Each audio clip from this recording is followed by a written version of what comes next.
So let's discuss a few motions that happen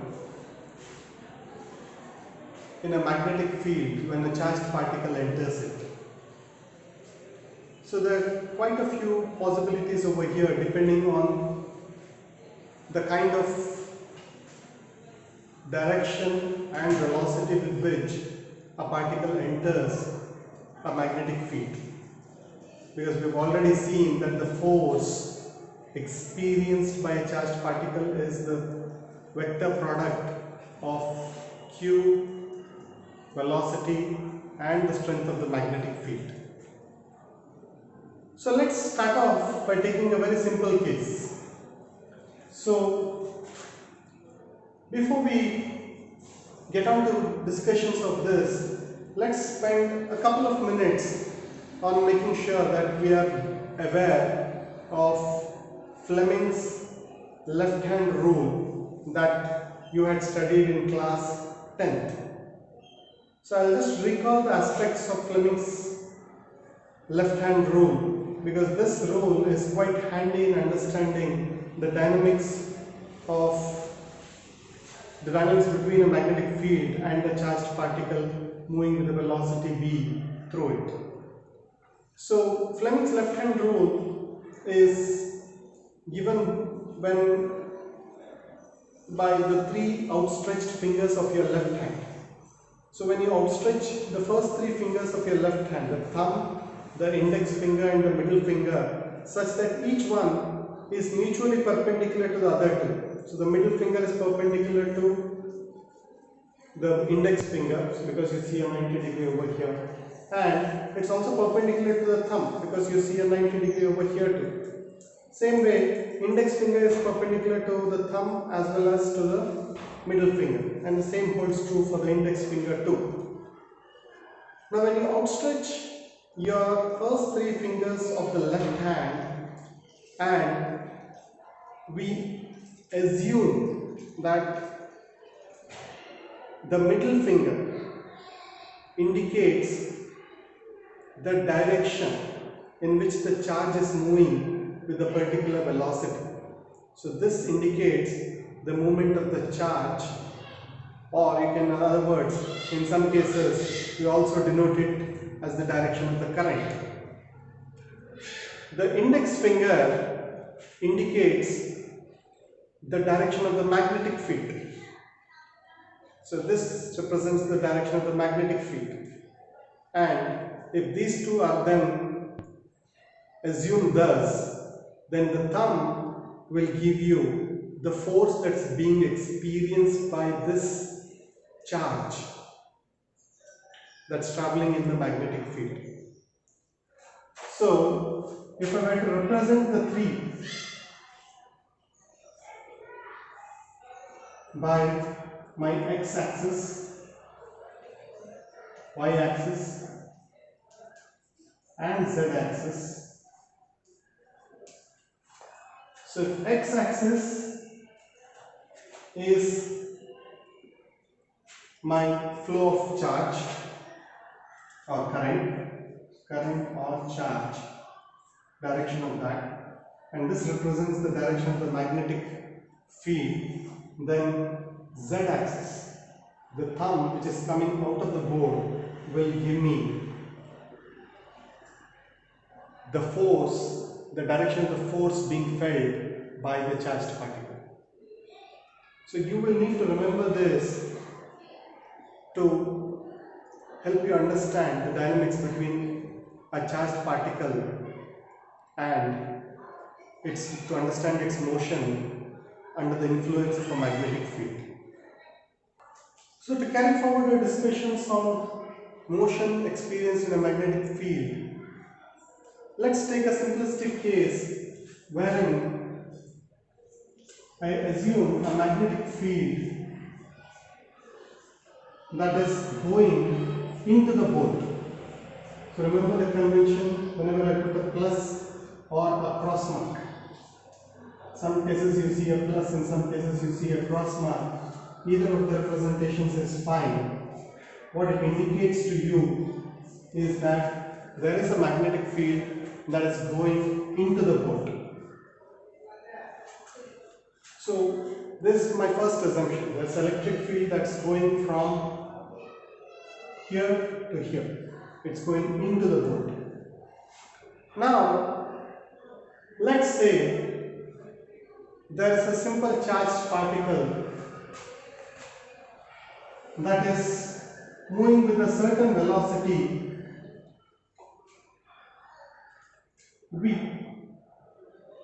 There's a charged particle, let's say q, that's moving with a velocity v in a direction perpendicular to the magnetic field. So it's going from the bottom to the top. It's traveling with the velocity v from the bottom to the top. The magnetic field is in this direction. So now the magnetic field and the direction of my charged particle, they are mutually perpendicular. They are mutually perpendicular. So if I were to take the same and represent it with my left hand Fleming's rule, remember this is my middle finger represents the movement of the charged particle. So the charged particle is going upwards. So it will be going upwards. And I have to reorient my hand such a way that the index finger points in the direction of the magnetic field. So magnetic field is going inward. So I have to rotate my hand so that it's here. So now you will see that the thumb is pointing in this direction.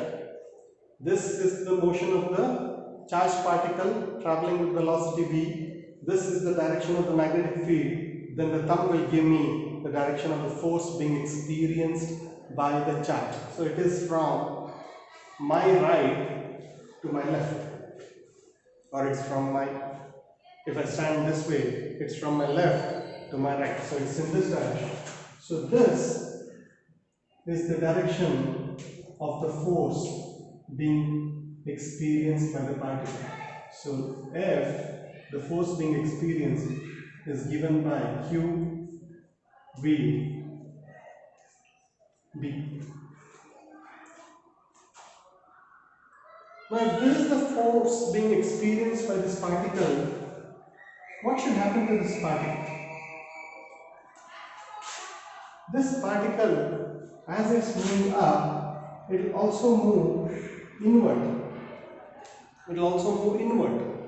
So it moves slightly here in a small time, in a minuscule amount of time. So at this point, now again the conditions are the same. It is moving with a velocity that is slightly now in this direction. So the charged particle, it was earlier traveling this way, it's traveling now here. Now the magnetic field is still pointing inward, but this is slightly bent. So the force being felt also bends slightly. Earlier the particle was traveling upwards, straight up. Now because of the force that it felt under the influence of the magnetic field, it's slightly traveling inward.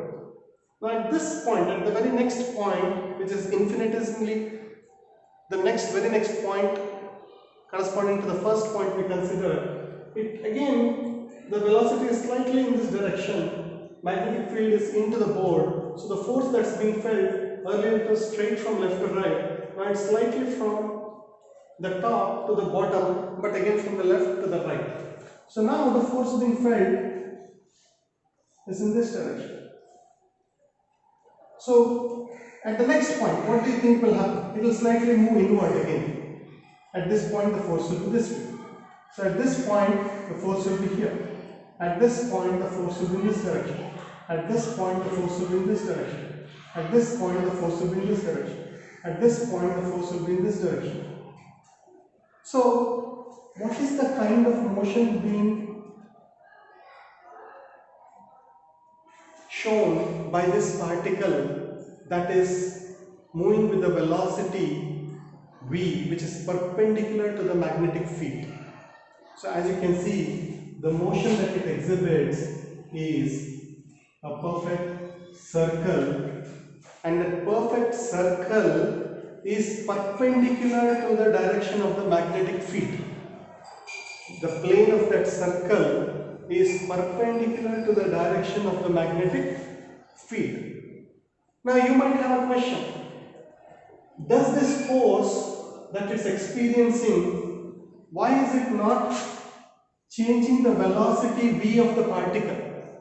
Does the velocity v of the particle not get changed?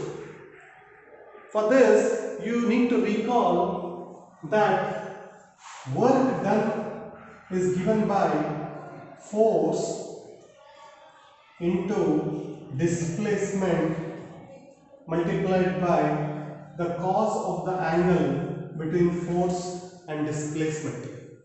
So it's Fs cos theta from your last year physics, from the mechanical properties that we studied. Now when theta is 90 degrees, see at this point velocity displacement was happening in this direction, but the force was acting in this direction. So this was 90 degrees. At this point again this was 90 degrees. At this point again it was 90 degrees. So at every point theta is 90. So there is no work being done because cos theta gives you 0. So the entire work done is 0. So remember, an important case when there is no work done is when displacement is perpendicular to the direction of the force being applied. If you recall that, you will immediately realize that there is no work being done at any point. Since there is no work being done, none of the force that is being felt by the particle translates into additional or reduced velocity of the particle itself. Hence, the particle keeps executing uniform circular motion by tracing a circle which is perpendicular to the force direction of the magnetic field. So this is the simplistic case when the velocity of the particle is perpendicular to the direction of the magnetic field. So let's take the second case now, wherein let's say we have we'll take a three-dimensional representation.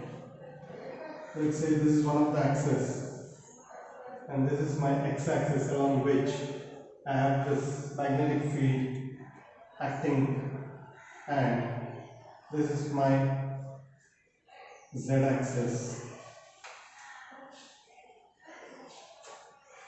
Now my magnetic field is acting along the positive x-axis, and let's say there's a particle Q which is having a velocity v in some arbitrary direction. And let's assume that we resolve this velocity v into two components. One, a component which is parallel to the magnetic field, and one that is perpendicular or normal to the magnetic field. So I have resolved my velocity into two components: the velocity of the particle along the magnetic field and the velocity of the particle perpendicular to the magnetic field. Now, if I consider the velocity of the particle parallel to the magnetic field, then you should be able to recall that whenever a particle is traveling parallel to a magnetic field, either it could be parallel in the direction of the magnetic field or opposite to the direction of the magnetic field, then it experiences no force. It experiences no force whatsoever. So the force experienced by the charged particle Q due to the velocity which is parallel to the magnetic axis is 0. So then I am only left with the component of velocity v which is normal to the magnetic field. So when it's normal to the magnetic field, Then we discussed in the previous case that the force being experienced by the charged particle will be Q V, which is V normal in this case, multiplied by the magnetic field. The vector product of Q and VB and B will give us the force experienced by the charged particle. But we can also recall that for such a particle wherein its velocity is perpendicular to the direction of the magnetic field, we already discussed that it executes a circular motion where the circle is perpendicular to the direction of the magnetic field. But I can't just say that it will execute a circular motion, because there is also a parallel component of the velocity. So it should be executing circular motion and something else. Now to arrive at that something else, let's go back and recall that for any particle that's executing uniform circular motion, the force that it experiences that pulls it towards the center, or what we call as the centripetal force or the center seeking force, the force experienced due to centripetal forces is given by the mass of the particle into the velocity square divided by the radius of the circle that it's executing. So let's assume that this is executing a circle about this big. So the center will lie somewhere here, and this is the radius. Then the force, the centripetal force that's being experienced by the particle is mv square by r. Now these two forces should be equal. So let's equate them. So this too is the normal velocity that is being exhibited by the particle. So when I equate equation 1 with equation 2, I get Q B normal B equals M V normal square by R. So with a little bit of simplification, if I bring the R to this side, I am left with mv normal square by mvn by q into b. So the radius of the circle that it executes is given by mvn by q into b. Now I already told you, because there is a velocity in the direction that's parallel to the magnetic field, it can't be executing just a circular motion. Rather, it will be executing a circular motion as well as a motion that's taking it along the direction of the magnetic field. So what kind of a representation will be the motion executed by this particle look like? So it will look somewhat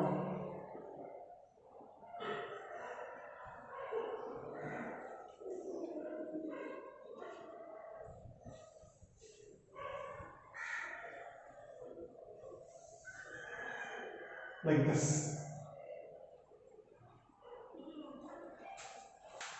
So clearly, as you can see, the particle is executing a helical motion. Now let's for a moment assume that this Q particle is a positively charged particle. So what will happen then? Remember, the magnetic field is in this direction. Magnetic field is represented by my index finger, and the velocity which is normal, perpendicular to the magnetic field, is written by this, that's upward. So I reorient my hand. So you can see that the force being experienced by a positively charged particle will be a helical shape in clockwise direction as viewed from over here. Now suppose I replace this particle with the electron, then it will experience the same motion but in the opposite direction. The helical motion will be in the anti-clockwise direction as viewed by a person standing here. So that is the way a charged particle will experience motion in while moving in an arbitrary direction with velocity v inside a magnetic field of intensity capital B.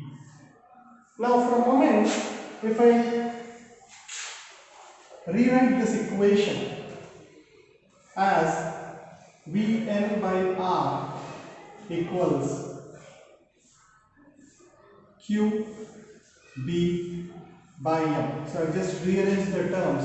I have taken Vn and R to one side and the other three terms into one side.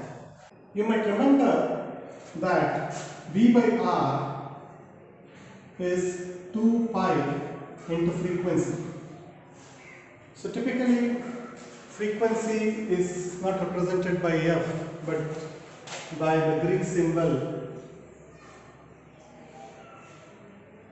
nu. But just because it's confusing with V, I have used F over here. So please keep that in mind when you refer to your textbook. So V by R is 2 pi F, which is nothing but omega. So what is omega? If you recall again, omega is the angular speed. The angular speed, the speed with which a particle executes circular motion. So the number of radians or number of degrees that a particle covers with respect to its center. So that gives you the angular speed. So if this is the case, then I can replace this over here and that will make omega is equal to QB by M. So it's quite strange because the angular speed is independent of the radius. Angular speed is directly dependent only on the charge, the intensity of the field, magnetic field, and the mass of the particle, and it's independent of everything else. Also, the other thing that you may notice is that radius of the helical shape that is being executed as motion by the particle is dependent on these four factors: the mass, the charge of the particle, the intensity of the magnetic field, and the velocity component, which is normal or perpendicular to the direction of the magnetic field. So that's yet another point that you will have to keep in mind from this equation. One more interesting takeaway from this is the calculation of the pitch. So what is the pitch? As you might have studied in your practicals of first year, pitch, as you would have defined in the case of a screw gauge or a micrometer, is the distance moved by the rotating head for every one rotation. The linear distance moved by the rotating scale for every one full rotation. So the same way, the pitch over here is defined as the distance travelled by the particle as it executes one complete motion. So it's the distance between these 2 points over here, or it's the distance between these 2 points, or between these 2 points. That is what is pitch. So pitch, I can define it as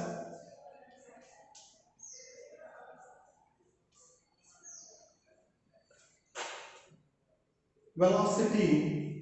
So pitch is the distance. So distance is equal to speed into time. So pitch is equal to distance is equal to speed into So pitch is given by the speed into time.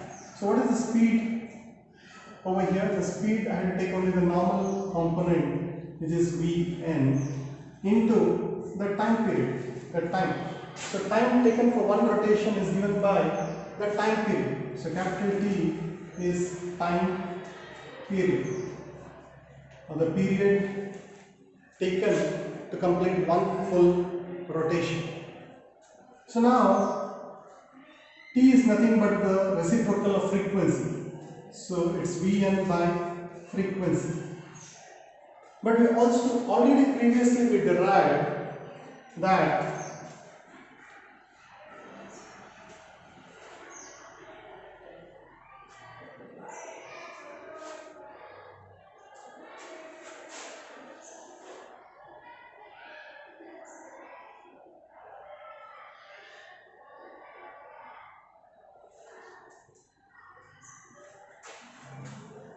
we also know that V by R is equal to 2 pi F. So if I bring this F over here, it gives me V by F is equal to 2 pi R.